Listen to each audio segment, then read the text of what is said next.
What's up, everybody? Welcome to Rear Naked Radio. I'm one of your hosts, Kilstein. And I'm Drew Weatherhead, and we're back after a episode last week with answers, and we're going to do some more of that Part two, bitches.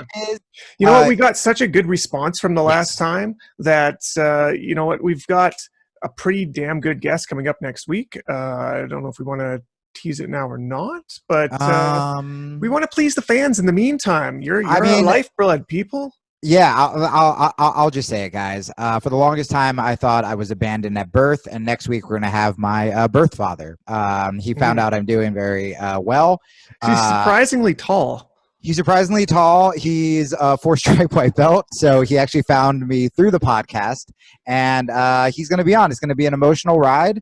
It's kind of like, it'll be kind of like Oprah meets whatever Keenan's podcast is called. Yeah, it's going to be kind of confusing too because of the power dynamic. Because he's a white belt and you're a brown belt, you're technically his daddy. Yeah, I am his daddy, but also because of the power dynamic that he left me when I was a small child and I never had a father figure, and I've spent my life trying to fill that gap in my hole with male role models that shockingly have not kidnapped me. The power is still his. That is on the mat. It may be me. On the podcast, it's going to be a lot of papa. And it's going to be upsetting for everybody.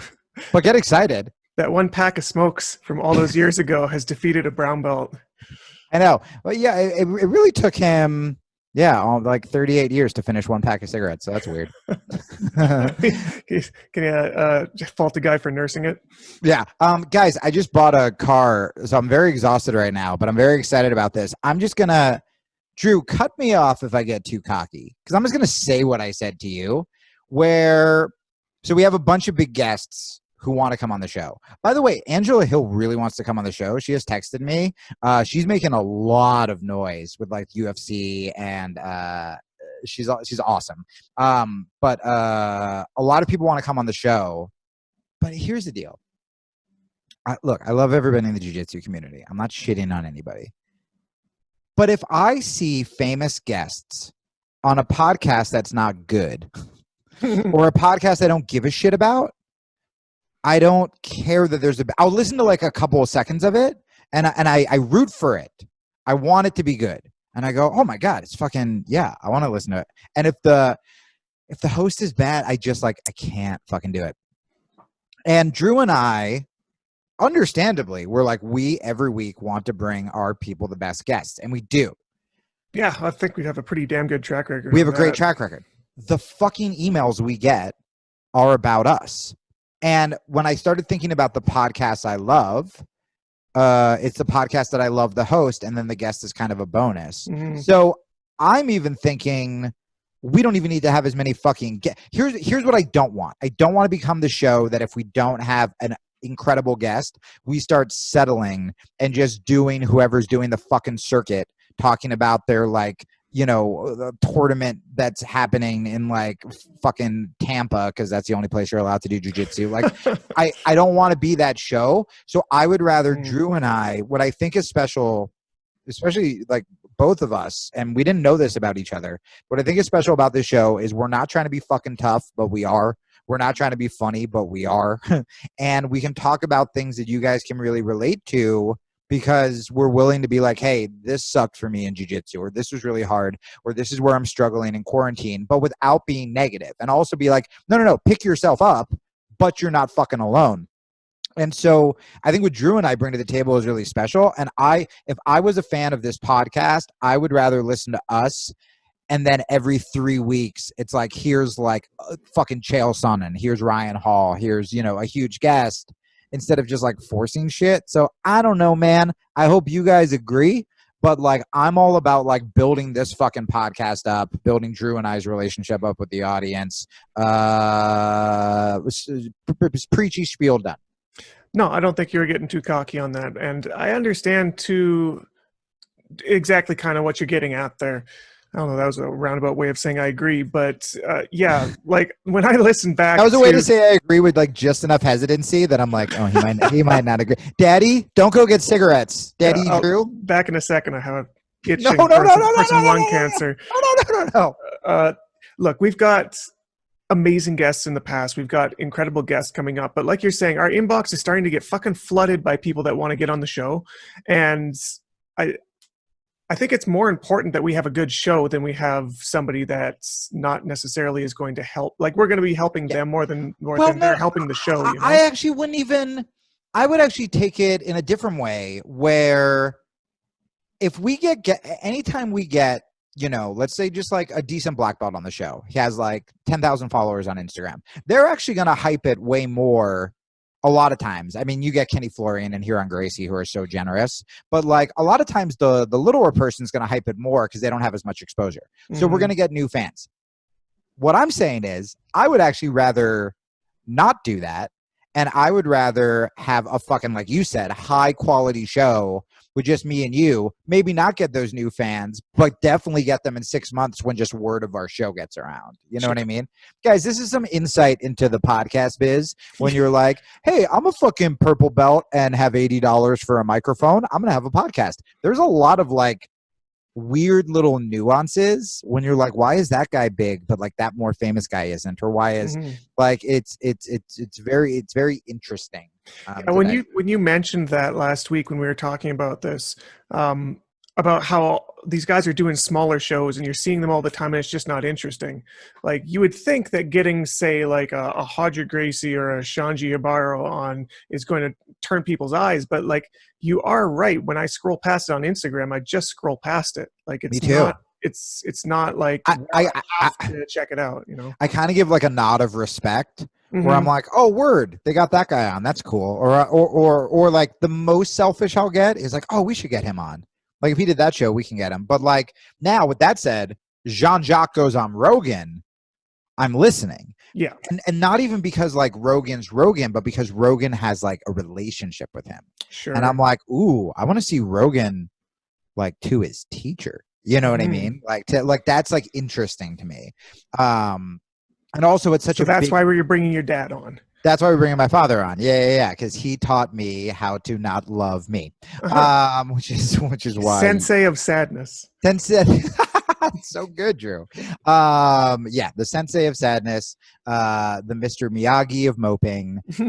Yours was better. The alliteration continues. The Steven Seagal of shitting on my face and heart. The Jean-Claude Van Damme of my Jean-Claude Van just smokes. I don't know. Yeah, yikes. Not French enough. Yeah, we can't do puns after being like, we're the best podcast in the world. We don't need a guest. And then it's just us stumbling to find puns for the next hour. Let's talk about Jiu-Jitsu. I got actually a question for you. So if I were interviewing Jamie Kilstein, which I'm not, we're just talking. But, there's so much about you that I don't know as far as your Jiu-Jitsu is concerned. Oh, boy. I was just thinking the other day, coincidentally, just sort of ruminating in my malaise of nothing to do all day in lockdown, right? Yeah. Of my first tournament. And it was horrific, but it was just an amazing memory thinking back on it. Tell me what, because you've competed a lot before. What was your first experience in competition? I'm pretty sure what I tell people is I think I blocked one out, dude. Tell me about that one. Sincerely, because I tell everybody that I got bronze on my first one, which was, I believe, in New York Open IBJJF. And there was an instructor under Marcelo. It was Paul Schreiner. It was Henrique, who now is in Abu Dhabi teaching and is wonderful. It was really like my first instructor. Like, I got privates from like him and Marcelo for a bit. And he came with Marcelo from Florida to New York when they opened the school. And he was like coming to my apartment. Like, we became like really tight. And he was cornering me, and my little brother, that's right. My little brother was a wrestling coach. My brother's very different than me. He's smaller than me, but he's tougher. Like, I treat rolls like me and you can laugh during rolls. And I remember the first time I rolled with Nick, he was newer to jiu-jitsu, but he was a D1 wrestler. I went to do the slap and fist bump, and he's like, we don't fucking do that. We just like grind our heads against each other. And I'm like, no, you don't. You're lying to me. No one does that. But that's what he said. And so Nick, so I never warm up. I don't warm up. I don't wrap my hands. I don't think I'm tying my belt right.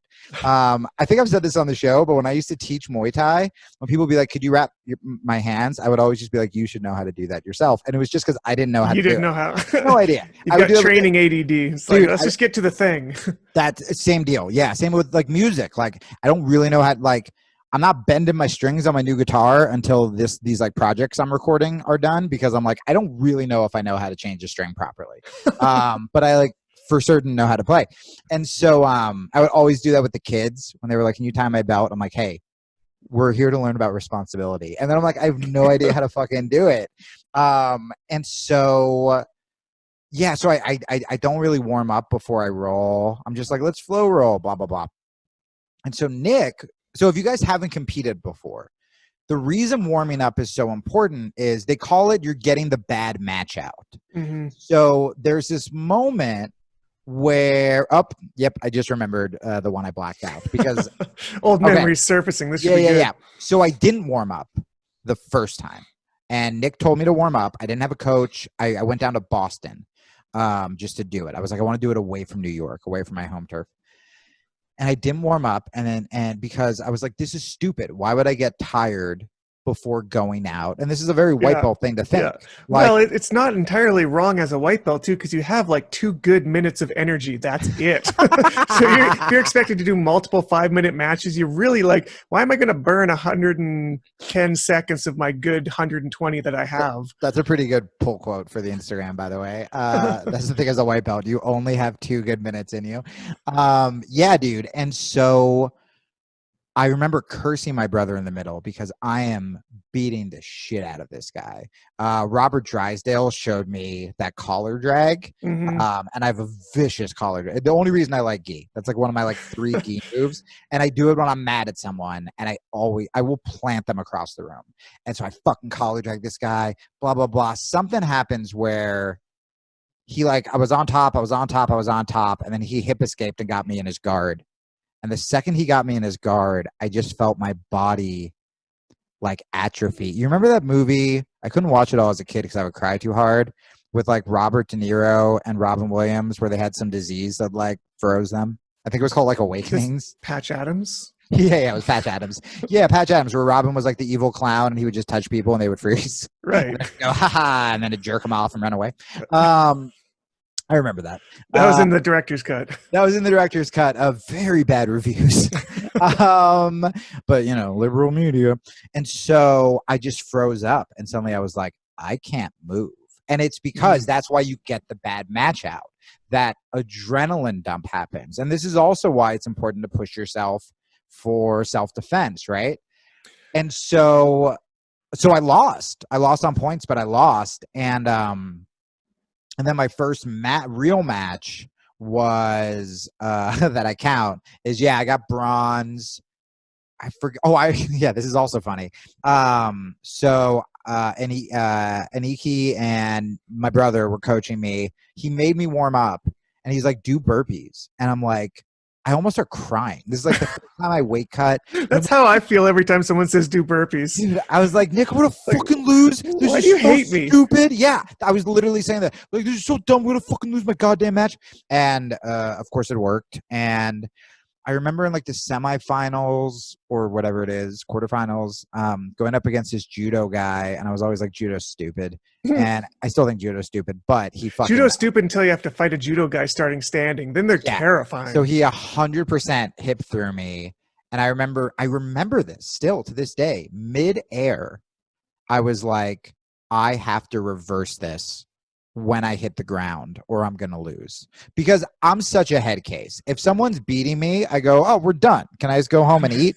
Like, that's how it used to be. But if I start with any sort of little advantage or whatever, I'm going to massacre you. And so the second I hit the ground, I don't even know if he got points for it. I just like kind of hip bumped him over.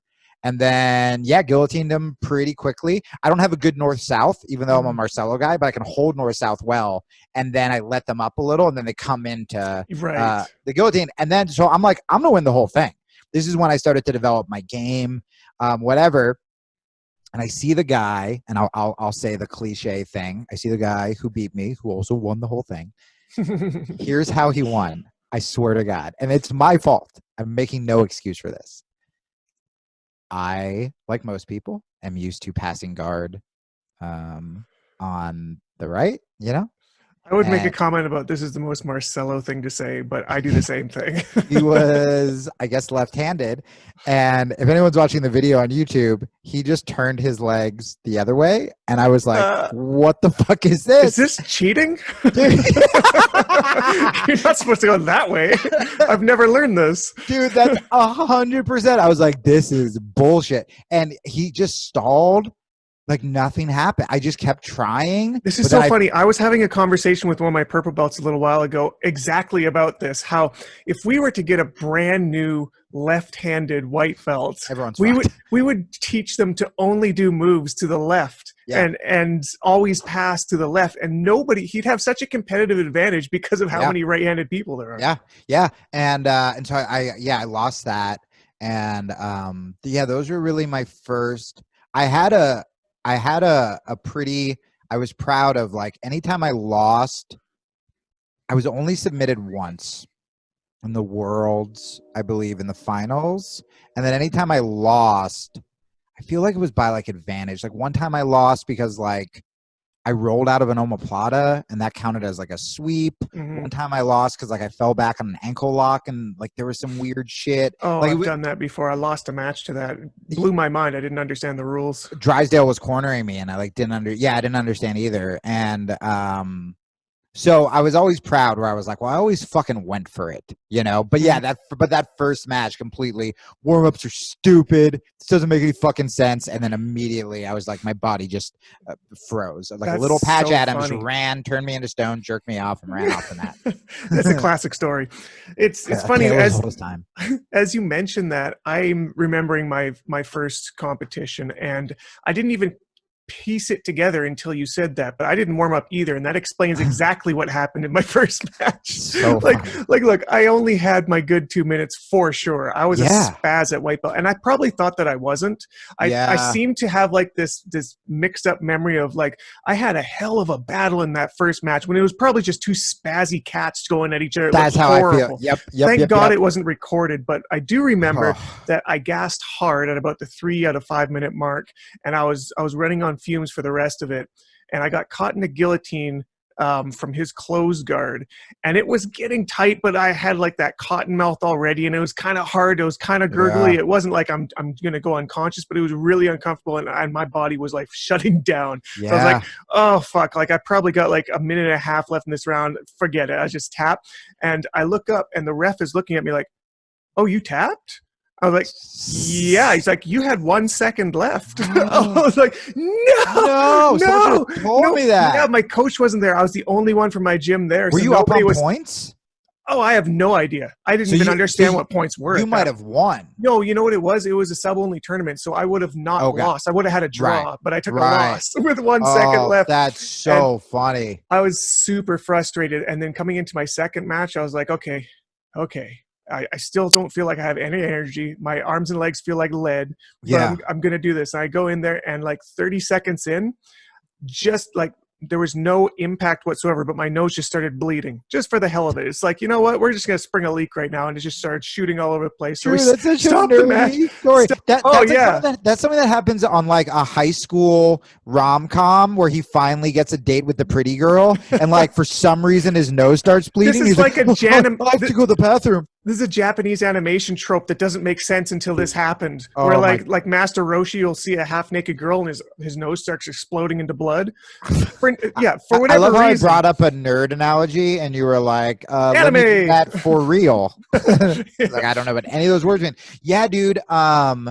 Anyway, so my nose started bleeding. They stopped the match, and they're like, do you think you can continue? We got it stopped. Then we restarted. It started right again. So I was like, oh, fuck it. I disqualify myself. I walked off the mat, went outside, threw up in the grass, and that was my first tournament. Was the guy just like, why did he walk off? There was 1 second left. I threw up after my first Muay Thai fight. I also didn't warm up. I like hit pads for like a minute in the back. This was Phil Nurse was reffing GSP. Oh, nice. Yeah. So it was like a smoker. And the guy I was going against was like this like young, ripped. I almost posted a picture of it today because I was just like still pretty fucking impressed. And I was probably like 30. Were you still like not taking shirt off pictures? Is that what was going on? No, I looked good because I was. Oh, you did. I was training for it. Okay. And but I'd never had a fight. I'd never whatever. And kind of similar to the judo throw, I come out and I'm cocky because like I'm good. And especially for like a hobbyist, I'm really good. And like I could, whenever like Kenny and Faraz and people like that would come in, like they'd let me spar with those guys and shit like that. And we were in the back, and the reason I have, if you guys see on my hand, I have a tofu warrior tattoo, and I'll hold it up for YouTube, and it's a little block of tofu. It looks kind of anime-ish with a sword. It says Tofu Warrior. Everybody was coming up with really aggressive fight names in the back. They were like the killer, the whatever. Oh my god, making up your own fight name is maybe the most pretentious on the spot thing. Well, and that's why I was like, mine were either going to be Nerd Rage, Tofu Warrior, Millhouse. I thought it would be really funny. Nice. Jamie Millhouse Kilstein. But what happened was there was this guy who only took private lessons. I might have told the story before. He only took private lessons. And he worked on Wall Street, and this was during Occupy Wall Street, which I was like a pretty big part of. Like I was the one who brought Talib Kweli down there with like Rolling Stone magazine and shit like that. And here's the thing: you can be like pro-capitalist, like that's fine, that's totally cool. Like I want everyone to make money, but this guy was such a fucking cunt about it. Wait, a Wall Street guy was a cunt about money? He was a Wall Street cunt, but not clever. He wasn't funny about it. It was the clunkiest, longest, douchey nickname because Phil Nurse's gym, the Watt, was like kind of downtown. Yeah. And he goes, so everyone's like, killer, and I'm like Tofu Warrior, blah blah blah, and he just goes, Wall Street fights back. Wall Street, 4 syllables. God. Dude, so this guy's like 3 weight classes above me. I'm not a shit talker, Drew. You've hung out with me. You've seen me like, you saw how uncomfortable I got when like BMAC wasn't happy with like the service at the restaurant we were at. I was like, it's fine. Shut up. Like I just hate any sort of like anything. I just go, can I fight him? In the locker room. I'm not in front of an audience or a crowd. I go, change my nickname. Just change it to the 99%. I'm going to be the 99%. Wow. And Phil was like kind of laughing, and he was like, oh, you're not in the same weight class. I'm like, don't care. I don't care. I will happily do it. I go, who is he supposed to fight? I was like, I will trade with you. I believe fighting at 135 and he's like 180. And I'm still convinced I could have fucking. And then I was thinking of all the Occupy Wall Street chants that happened down at the camp. And I was like, oh my God, I'm going to get in there with everybody. They're going to announce the nicknames. This guy's going to get booed. Everyone's going to start chanting like, we are the 99% and like all this shit. And I was like, whose streets? Our streets. And then I'd fucking just knock him out. Anyway. So when you came to as Tofu Warrior and was fighting this little young stallion, I come out, I throw a head kick. I immediately fall. Like, oh, nice. Well, that's the first thing. Nice. My brother's there. My ex is there. First thing that I do is I fall. That's like a Jeopardy question. Like, what is the worst way you can start a Muay Thai fight? You fall. Alex, what is fall on my very first kick? Ding, ding for 200. What is fall on my very first kick? That's what makes it so funny. Very first kick. And so I, in my head, I go, I have to knock him down right away. It was the judo throw thing where I'm like, midair. I'm like, I am being thrown. I need to immediately. So, dude, I don't even know if I took hits on this. I literally just like touch gloves, came in, grabbed him. I thought I did the Muay Thai kind of knee tap body lock. Apparently, I lifted him up and just threw him on his head. Because Phil just goes, haha, not MMA. But in my head, I was like, I don't care. It's not points. I was like, he now knows we've both fallen. I'm not the guy anymore. And the crowd went fucking nuts. That's funny. That's like, so pro wrestling, That's what it was, 100%. And then we had the craziest fight. Like I have this awesome still of me doing like a perfect like GSP Superman punch. It ended with us just in the corner, just kind of like da da da da da. The problem was in the and I'm piecing him up the first and second round. Third round, I go to throw a kick and he just up kick like straight in the balls. Oh, I don't even think I was wearing a cup. I was my dick hurt for like 2, like I thought I was like, I don't have a dick anymore. You're like, proving every Krav Maga instructor right now. Well, no, I still won. This is how you beat every martial arts. You poke him in the eyes, kick him in the balls. If that doesn't work, you fight dirty. Right in the dick. Did you ever hear Ryan Hall talk about, he's such a piece of shit. I'm going to hang out with him and train with him this weekend. And I was like, hey, you want to like podcast and stuff? And he was like, no, we'll just like grab beers. And I was like, God damn it. Because he's so fucking smart. I love listening to that guy. I can listen to him do anything, you know, dude, read the menu. And honestly, getting beers with him is even more fun because it's like he's off the record. Yeah.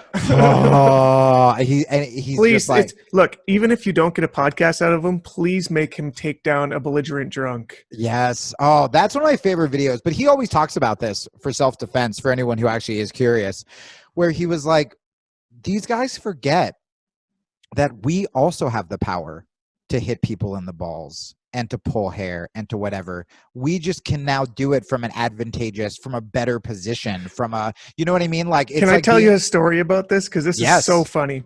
One of my blue belts, when he was a white belt and I was a brown belt, he went cross-train at a different gym that's a little more MMA, and they do these rounds called jits with hits, where they put some gloves on and they're allowed to, you know, smack a guy as much as they want while they're doing jiu-jitsu. And he had, can I just point out something about that title real quick? Jits with hits is like a very tough thing to do. It is very manly, tough women. It's just like, it's literally MMA. Yet jits with hits is like, sounds like it's a step away from like body flex cardio kickboxing. Like it somehow made such Billy a tough Blanks thing. Is gonna have a DVD series about it. Do you remember the movie Showdown, where Billy Blanks was a janitor who was like a retired cop, and he had to train the guy in karate who was getting bullied by the high school bully, but then the guy who was training the high school bully was also the guy who killed Billy Blanks' now janitor ex-partner. Oh boy, I miss those movies so much. Continue. I will never stop reveling at how you can bring it back to like B-rate martial arts movies. So if we can get Cynthia Rothrock, if she's still alive on the show, I'll lose my mind. Or Jeff Speakman. Okay. So he does some jits with hits at this school and comes back, and we're doing an open mat, and he's like, man, I went to this place and they threw some gloves on and they were allowed to like punch, and I had this guy in half guard and he was hitting me. I was like, wow, this is actually really different. Do you want to do this? Like, do you want to put some gloves? I'm like, yeah, we got some gloves over here. We can do that. He's like, why don't we ever do that here? I'm like, you know, like it's pretty easy to just hit a guy when you're in a good position. He's like, yeah, but I just found that, you know, I think I can do pretty good. Like, I think I'll do good. I'm like, okay, it was adorable because look, his jiu-jitsu was good for a white belt, but I had already had an MMA career at this point. God, Drew, I forgot you did MMA. And also, what do we know about white belts? He has 2 minutes. Yeah, 2 minutes. 2 minutes of fury. So I do the correct brown belt thing. We put the gloves on. I start on bottom half guard with him. I just pull very calmly to bottom half guard, and he's like, all right, this is where I get to do my jits with hits. And he lays a couple good ones into the ribs and starts coming up, unblocking them. And I reverse him immediately because he's overcommitting his weight. Of course he is. I step to side control. I go to 100 kilo and start raining down knees from the ceiling into his ribs. 3 knees in, he quits. I'm like, that was fun. We should do this more often. He's like, no, I don't want to do jiu-jitsu hits anymore. Yeah, exactly. We had this little explanation portion afterwards where it's like, it's not that we don't train hits because we can't. It's because we can add them whenever we want. Yes. Like, it's just because you're allowed to hit me doesn't mean that my better jiu-jitsu gets worse. Yeah, I started fucking around with that before I left Henzo's, and I was just getting like bored. Where anytime I started to fuck around with like all that Khabib stuff. So instead of just getting half guard and like looking for like knee cuts, which is what I usually do, I would try that kind of mauling, and I would joke around where like if I would flatten someone, my goal, I had like a month or a couple months where my goal was just flatten them on their stomach. Yeah, I would like mimic hitting just to be like, get up too. Because like when you're just chilling there, it's like, this is what's happening. You're getting fucking hit in the back of the head.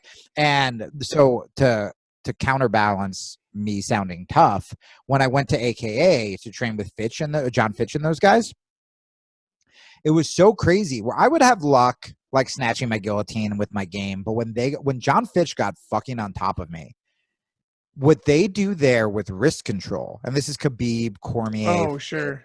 It feels like it was the same thing you said when the guy switched his guard, where you're like, this feels like it's illegal because it feels like schoolyard You're being bullied. You're being because bullied you're down and you're like, yeah, I should hip escape That's or like, knee shield or whatever, and they're just pinning your wrist down, and you're like, hey guys, we're not in prison right now. Exactly. What the fuck is happening? Do I have to watch my prison wallet right now? What's about to happen? Dude.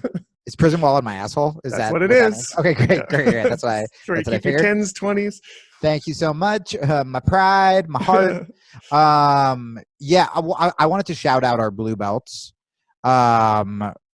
Drew on his Instagram account, because Jitsu, and our Instagram account, if you're not following it, at Rear Naked Radio, posted a quote of mine. I assume we're making fun of blue belts because that's mostly what I do on Instagram. Kind of, but like this is sort of a shout out. I love me nothing more than some self-aware blue belts. True. How about that? So it was a quote from me where I said, when you first get your blue belt, you're like, fuck, I actually know something. Then halfway through your blue belt, you're like, fuck, I don't know anything. And yeah, I like didn't remember saying that, but everyone was like, ha ha ha. My favorite quotes though were people who were like, I got my blue belt and actually thought I was good. Mm-hmm. And then realized that a lot of the purple belts were taking it easy on me. Oh, isn't that so funny? And then they got their blue belt and they're like, oh, dude, it wasn't halfway through. They're like, day one, all these people who were being nice kicked the shit out of me. And I forgot about that because when you're like a purple belt and brown belt, you're like, I can't massacre the white belt unless you're being a dick. That's the only time I'll massacre a white belt. You can do it like once every month, maybe every 2 months. Or if they're like really strong or like a wrestler or something. But other than that, it's like, and that kind of puts you in a weird position where if I'm going with like a 200-pound white belt and I'm trying to like flow, I'm like, oh, I'm going to get injured. Like I have to completely dominate this guy or I'm kind of fucked like safety wise.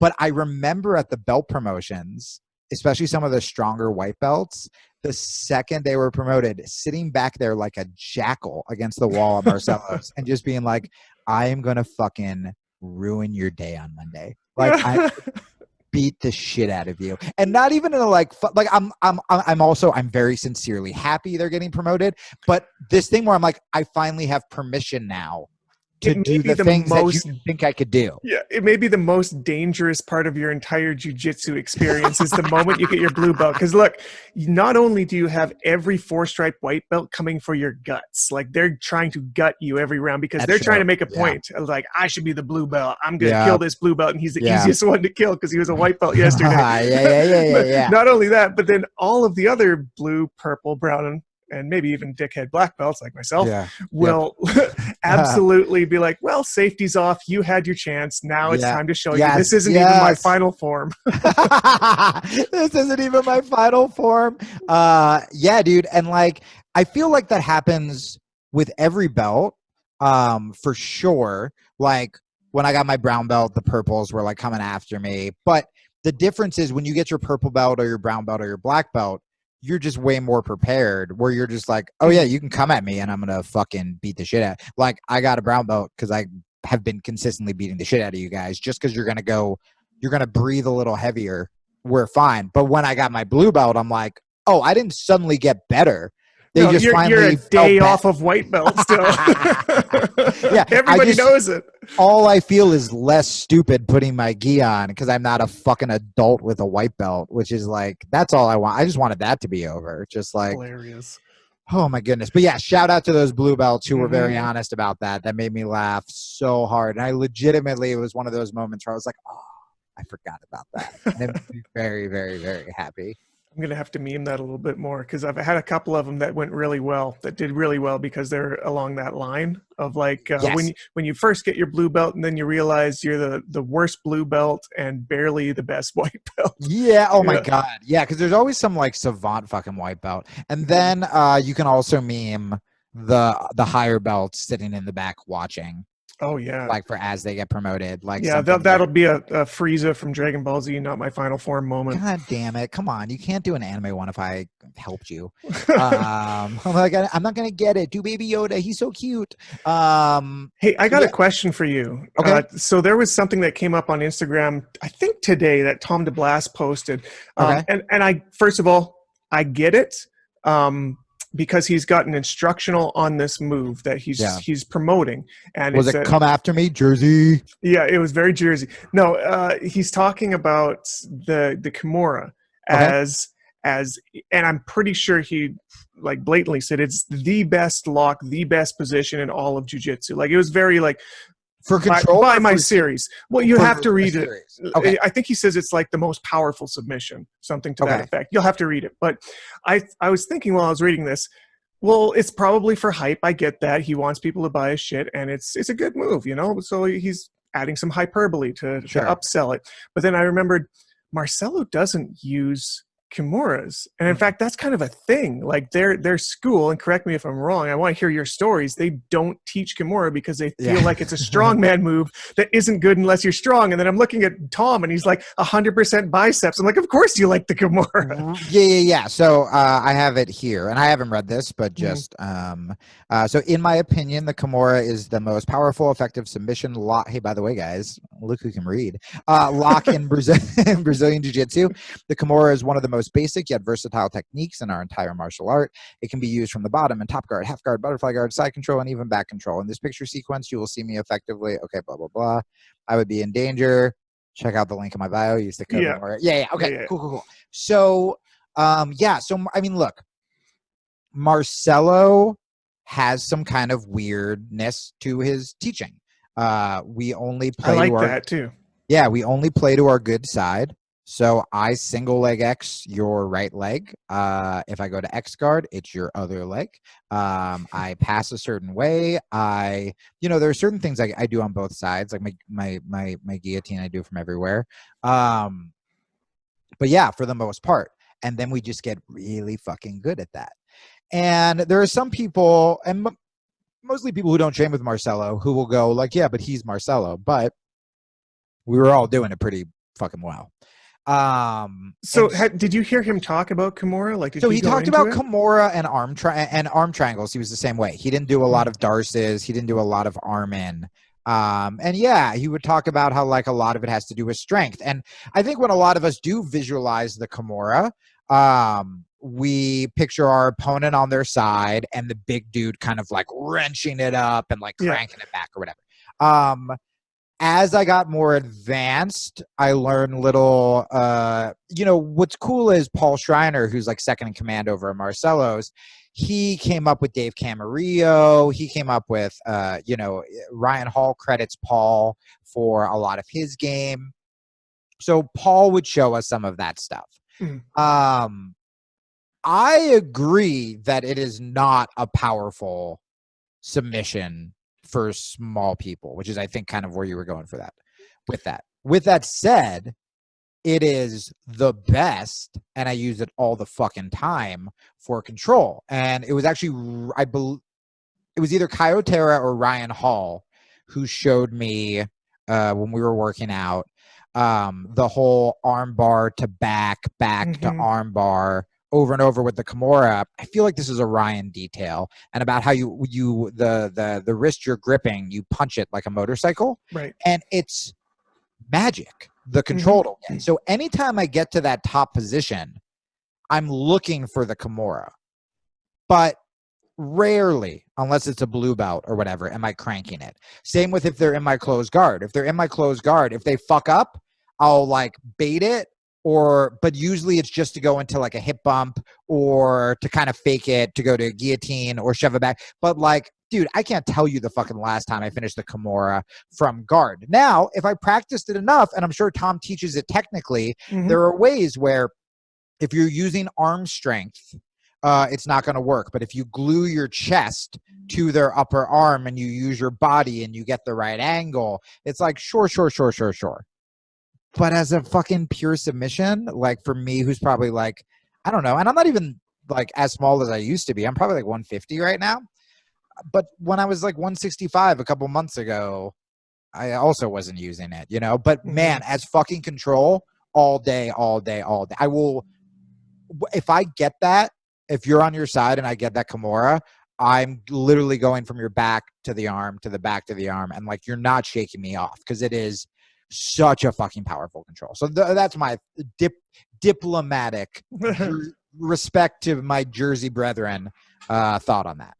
I love the different schools of thought that you get from different, I guess the word is masters. Like Marcelo's a master, you know. Yes. Tom is a master. Donaher's a master. All of these, like Eddie's a master. I'm the one who just gave that answer, but you know, that's fine. Just name everybody else as masters. Yeah. I'll say like, I don't know, submaster. What's under a master? What the fuck? Just keep going. I like those differing. I guess they are opinions, right? It's a differing opinion. I don't think that anybody can really be wrong, which is what's interesting about jiu-jitsu, because you can use it very differently with the same moves or the same ideas, or with different ideas, you can use it the same. Yeah, Drew, you might be able to come up with an example. I'm not coming up with one off the top of my head because I'm delusional right now, but there are so many things that not only are debated, but there are some things that someone will go, never do that. And then some guy makes it their game. Yeah. Crone Gracie says never, ever pass standing. Ever. Never pass a guard standing. Always pass on the knees. Right. And like that to me is fucking insane. You go with the Mendez school, they're always passing standing. Yeah. So who's wrong? Well, both of them make it work.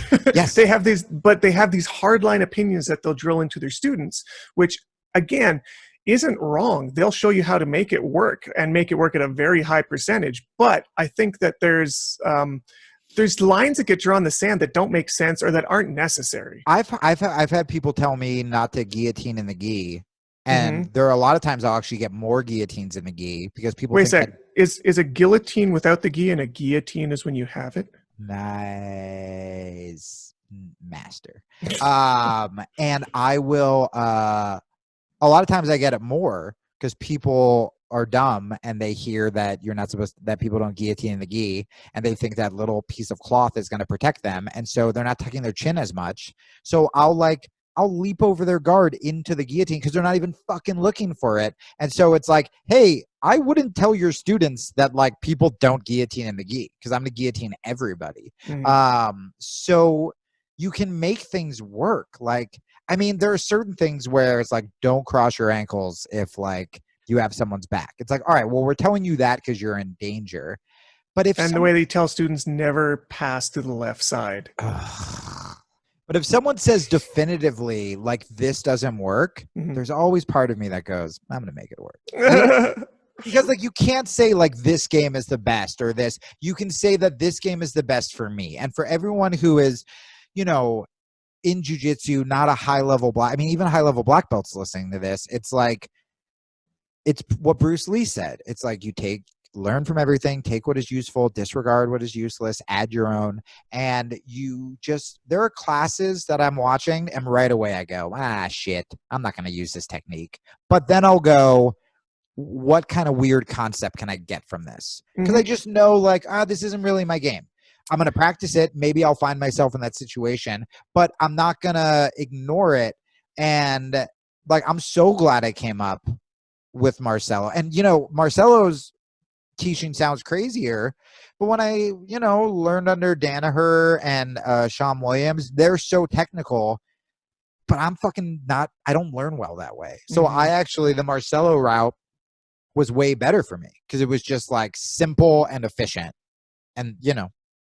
Yeah, I feel like there's red flags that go up in my brain the moment I hear somebody saying that this is always wrong or this is always right. Because I remember back to the Boogie interview that we did where he had a line in there that I love, that he said that every move works with proper timing and every move doesn't work with improper timing. So if you do it wrong, jiu-jitsu doesn't ever work. If you do it right, jiu-jitsu always works. So it's all about the timing. So wise. Yeah, he's totally correct. And, you know, and look, I've traveled the world and trained at lots of big schools and lots of smaller schools. And a lot of times, not Crone Gracie, but a lot of times the guys saying stuff like that, I've always sensed some resentment when they're like, oh, well, you know, if you want to like Berimbolo, like the Mendez brothers, whatever. And it's like, cool, you know, they got Berimboloed and they're mad about it. Yeah, where I'm like, I don't play Berimbolo,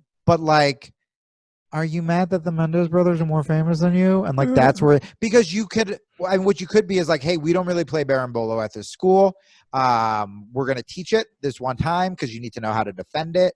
Blah, blah, blah. Because I mean, the first time I saw Berimbolo, I'm like, this is stupid. And then I rolled with Joao Miao and I was just like, I'm going to fucking die. Like, I was like, I can't do anything. I rolled with Gianni every day. And I was just like, I remember watching the Miyaos compete when they were at brown belt, and I didn't really understand what they were doing. I think I was a blue belt maybe early in my purple, and it was very new at that point. It was just coming up from Brazil, all these people using Berimbolo, and they were kind of at the tip of the spear at purple and brown belt. And I'm trying to figure out what they're doing, and all it looks like is just this gremlin crawling over this person's body in any way, any direction that they can, and there's nothing this guy can do to stop them. They just end up on the back. Well, I'll tell you what not to do. Don't feed them after midnight, nor pour water on them, or they'll turn into more Meow Brothers. That's actually why there are two of them. We did that. We learned our lesson once. Yeah, Joao Meow. It was just him. Then someone got him wet, and then boom, Paulo popped off. Paulo pops up, and now it's just a fucking. Then they just terrorized the East Coast. There's actually a Costa Meow down in Brazil that they didn't bring up. It got out of control. There was an extermination that happened. The weird eye and the lipstick from it was New York or whatever it was. It was by a radioactive plant, and things went a little bit weird. I never realized that Gremlins is perhaps not a good movie because I believe I've tried to show two girlfriends that. I remember I was on a plane with a girlfriend, and all I remembered was Gizmo watching. Gizmo's so cute, watching Rambo and making a little bow and arrow out of paper clips and putting like a camo headband on.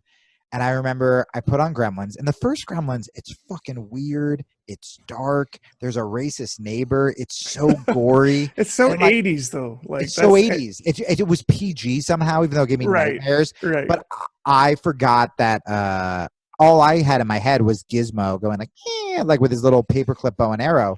And so I immediately fall asleep.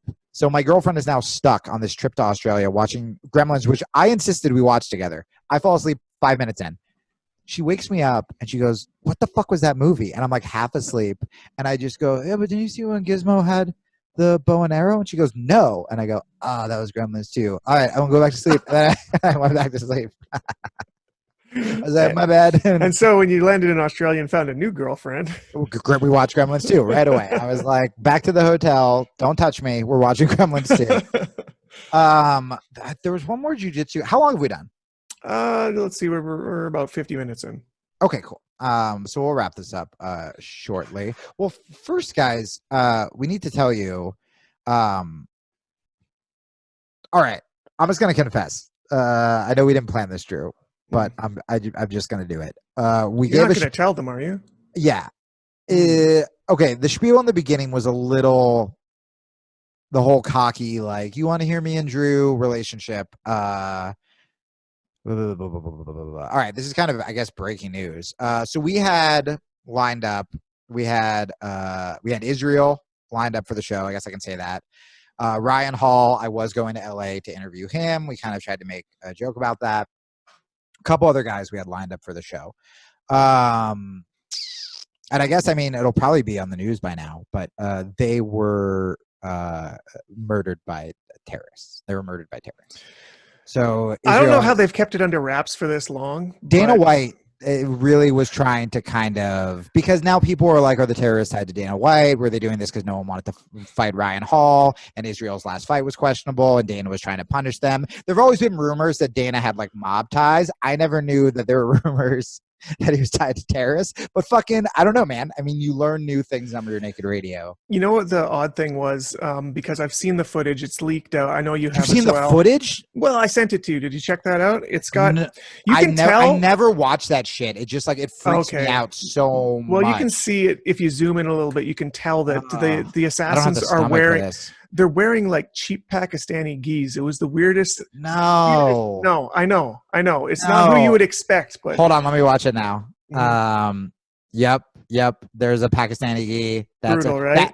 You know what? If they zoom in on the third guy, he's wearing a straight up Reebok outfit. So that's Dana White. That's if they're sponsored by Reebok, that's 100% WME and Dana White's doing. Yeah.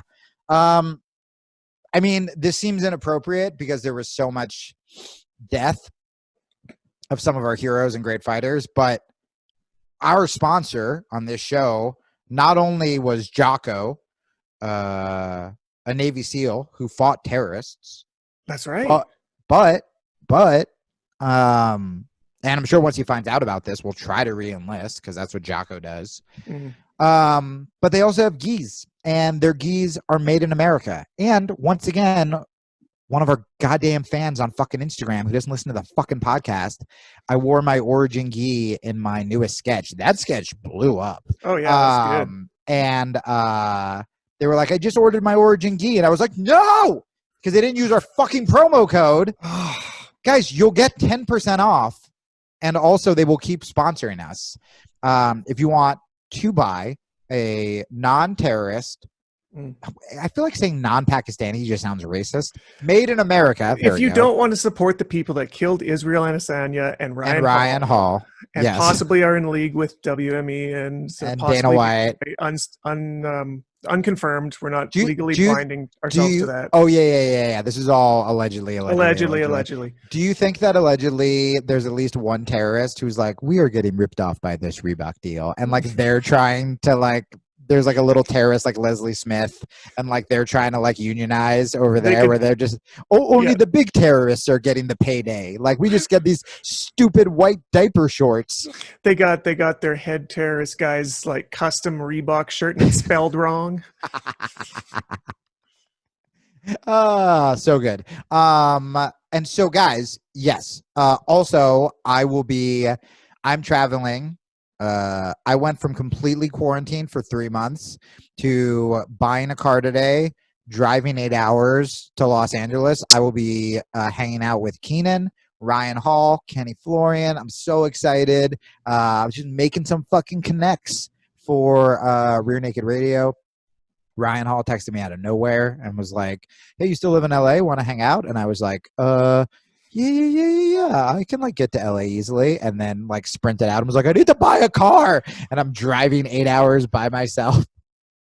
And he still won't give us an interview. What the fuck? You're going out of your way, bro. So funny. I was telling my friend about it yesterday, and I go, yeah, I'm like playing it cool and not being like, yeah, I bought a car and I'm driving 8 hours. And my friend was like, stalker level. Yeah, my friend was like, you're gonna show up like covered in blood, like out of breath. I was like, there's like a cactus like hanging from the back of my tree. This is the beginning of the Hangover Part 3. Yeah. I was like, hey guys, just here to train, just super normal and chill because I deserve to be here. So I'm sure I'll have plenty of jiu-jitsu stories for next week. Obviously burying Ryan Hall is going to be very emotional. It's going to be hard to have a drink with him at his funeral, but yeah, I texted him. He was like, yeah, we'll just have a beer. And I was like, are we looting the beer? And he was like, sounds good. And I was like, I love Ryan because that's like maybe serious. So I'm doing that. But anyway, why I brought that up, I don't remember. Probably just a name drop. Go to originmain.com. Oh, I'm going to be wearing my fucking face mask. Oh, there you go. Because Arizona's lawless, and I haven't had to wear a face mask. But California, I have to wear a face mask, I believe. And I tried on the Origin face mask. Mm-hmm. I don't know why all these people are protesting.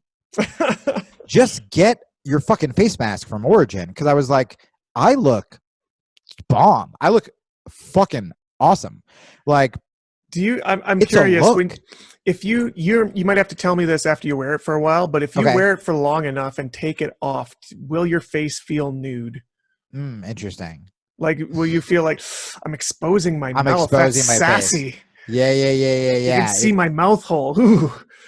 It's gonna turn into like one of those like very conservative religious kind of issues where I was just like yeah. I was trying to think of any direction I could take that wasn't if you look closely, you can offensive. see some dimple. Yep, there it is. That works. I'll take that. So guys, if you want to support Rear Naked Radio, we don't ask for money. We don't ask for your donations. We ask that you support Origin Maine because they are supporting America. They are supporting people who are suffering with COVID. They are supporting workers right now, which is so important. And they're supporting our show. I mean, I know so many people who the second lockdown happened, people were getting fucking fired and laid off, and we lost one of our sponsors, and it's so sad and it's so hard, and they stuck by us, and that's the reason this show operates. So even if you're just like, go make a fucking $15 purchase. Did I say last week I've been drinking the protein powder? It's legitimately incredible. Like, go do that and just use our code so they see that it's working. And that'll really go a long way. The other thing you can do is you can go subscribe to our YouTube channel. We're going to start putting my sketches up along with the videos of the podcast. So that's YouTube. I don't know why it took so long for us to do that. I like came up with that idea, and I was literally sitting. I'm like, I think it's too weird to put on my YouTube channel because it's like comedy stand-up fans. But I think it can be bigger than Instagram. And like, I wish there was a way that we could get our YouTube bigger for the podcast. And then I was just like, Jesus, Drew, you're going to be happy with me and mad at me that it took me this long to figure it out. It's like when you figure out a magic trick and you're like, fuck, that was it? That was it? Magic's dumb. There's no God. I hate it. So you can go to youtube.com/Rear Naked Radio. That'll help too, because we're really close to getting monetized on there. And it won't be a ton of money, but it'll help me and Drew keep on keeping on.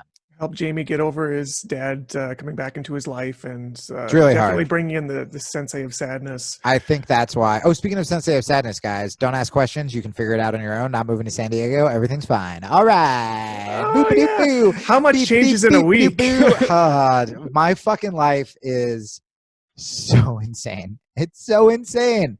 Anyway.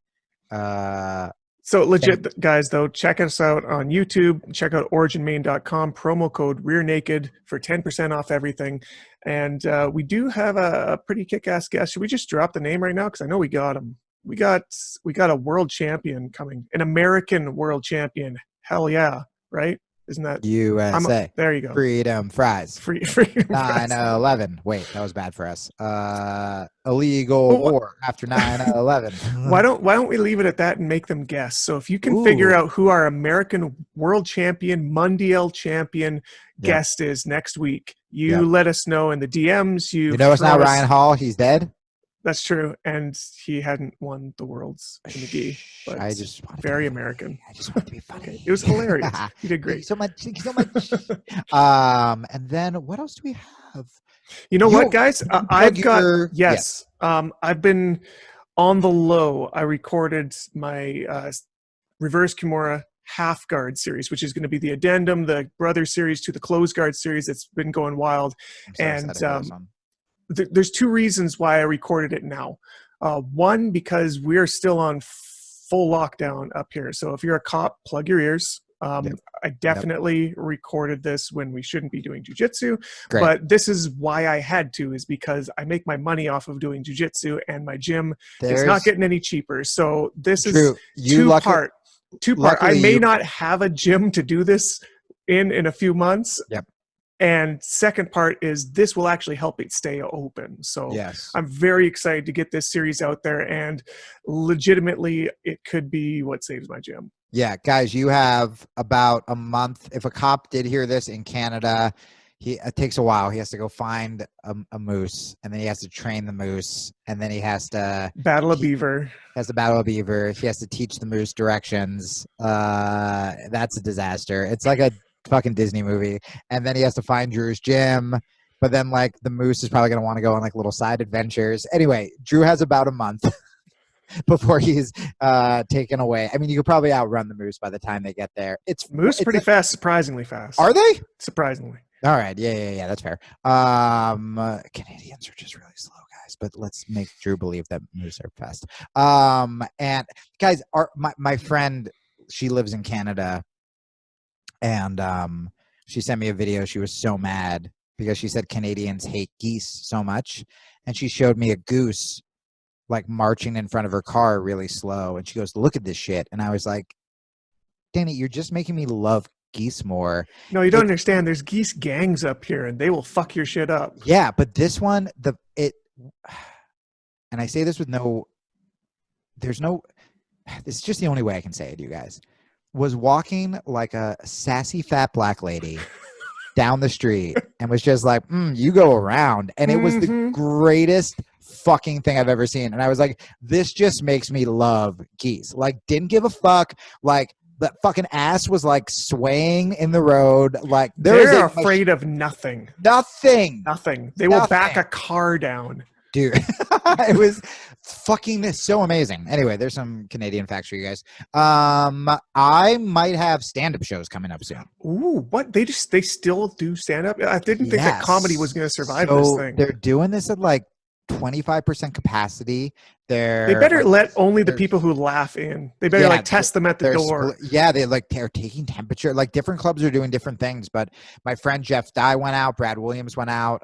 They went on Theo Vaughn's podcast. It was really interesting. And so I started texting. Didn't Eddie talk to you about doing some tinfoil hat dates? Yeah, when they come down here, I'm gonna do tinfoil with Eddie and Sam, which will be fucking amazing. But it looks like Tucson. Whoa, those were inappropriate pictures. It looks like Tucson. Tucson is gonna be. Let me get out of that. Go to my calendar.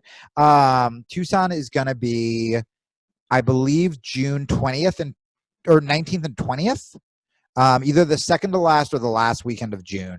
I'm gonna be in Tucson headlining at Laughs. So that's going to be my first shows. The rest, I have Phoenix dates at House of Comedy. I have Phoenix dates in Bloomington, Minnesota, like the Mall of America. I think my Canadian dates are going to be probably till next year because of the border shit. But when that happens, it's the moose and the geese, man. The moose and the geese, that's your border wall. It's just a bunch of sassy fucking geese. Yeah, if you can cross the geese, you're a Canadian. So fucking funny. Good luck. Good luck, buddy. I will. Although older black women fucking love me. I will. But please when that don't happens, fight a goose. You won't win. Drew and I. I'm also not gonna fight a black lady again. They love me. Drew and I will probably do like a podcast or a seminar or something together when I am up in Canada. That will happen eventually. And then San Diego at the Comedy Store in La Jolla, it looks like is now the first weekend of December. Kind of far out, but it just feels really good to plug stand-up dates right now. Yeah, man. So I just want to speak it to the universe that they're going to happen. And then I also might be doing some Jiu-Jitsu teaching in Tucson starting in mid-June. So look out. Hide your necks. Yeah, I just want to give back a little. Like, I was asked, and I was like, well, I don't need a job. But I was like, I just forgot how good teaching jiu-jitsu made me feel. So I think that's going to happen mid-June, which will be really cool.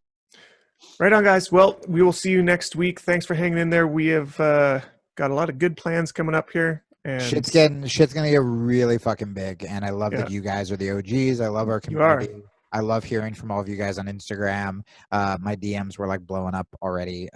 Just while we were recording, I saw it, and it's mostly jiu-jitsu people, and that makes me very, very happy.